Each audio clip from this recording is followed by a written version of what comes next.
ஓம் முருகா போற்றி. ஓம் சரவணபவ. அன்பு குழந்தையே, நம்முடைய அப்பாவின் அருளை நாம் பெற வேண்டும் என்று ஒவ்வொருவருமே ஆசைப்பட்டு கொண்டிருக்கிறோம்.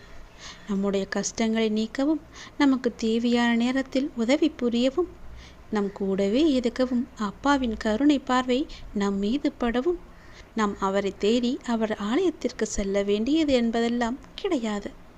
அப்படி சென்றால்தான், அங்கே அவரை தரிசித்தால்தான் நமக்கு எல்லா சௌபாக்கியங்களையும் வழங்குவார் என்பதெல்லாம் கிடையாது. அது முற்றிலும் தவறு. இருந்த இடத்திலிருந்தே, அதாவது நாம் இருக்கின்ற இடத்திலிருந்தே அப்பாவை மனதார நினைத்து கொண்டாலே போதும். ஒரு சின்ன குழந்தையைப் போல ஓடோடி வந்து விடுவார் நம்மை தேடி. நாம் அம்மாவைப் போல நம் மீது கருணை காட்டி, நம் தந்தையைப் போல நம்மை வழிநடத்தி, குருவைப் போல நமக்கு நல்ல வழிகாட்டியாகவும் இருந்து இந்த பிறவியில் நம்மை நிச்சயம் காத்தருள்வார். இதுவே சத்தியம். நாம் ஒரு செயலை செய்யும் போது துவண்டு விட்டால் அந்த செயலில் வெற்றி நமக்கு கெட்டு போகும். தூங்காமல் இரவு கெடும், தூங்கினால் பகலும் கெடும். கவனமில்லாமல் செயலும் நிச்சயம் கெடும். கருத்து இல்லாத எழுத்தும் கெடும். கடந்து செல்ல அத்தனை சிரமப்படுகிறது நம்முடைய மனது. எதை கடந்து செல்வதென யாரேனும் கேட்கையில் பட்டியலிட்டு கொண்டே இருக்கிறேன் பக்கமாக.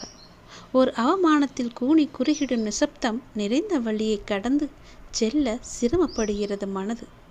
ஒரு துரோகத்தை சட்டென மறந்து முன்பு போல பழகி கடந்து செல்ல வெகுவாய் சிரமப்படுகிறது நம்முடைய மனது. ஒரு நினைவை மறக்க, ஒரு வழியை தாண்ட, ஒரு விரக்தியை விலக்கிவிட, ஒரு ஏக்கத்தை தள்ளி வைத்து கடந்திட எத்தனை சிரமங்களை தழுவிக்கொள்ள வேண்டியிருக்கிறது.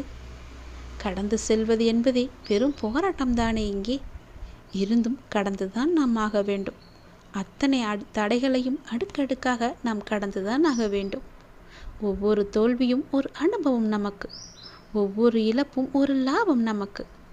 ஒவ்வொரு ஏமாற்றமும் ஒரு எச்சரிக்கை. ஒவ்வொரு நட்டமும் ஒரு பட்டறிவு நமக்கு.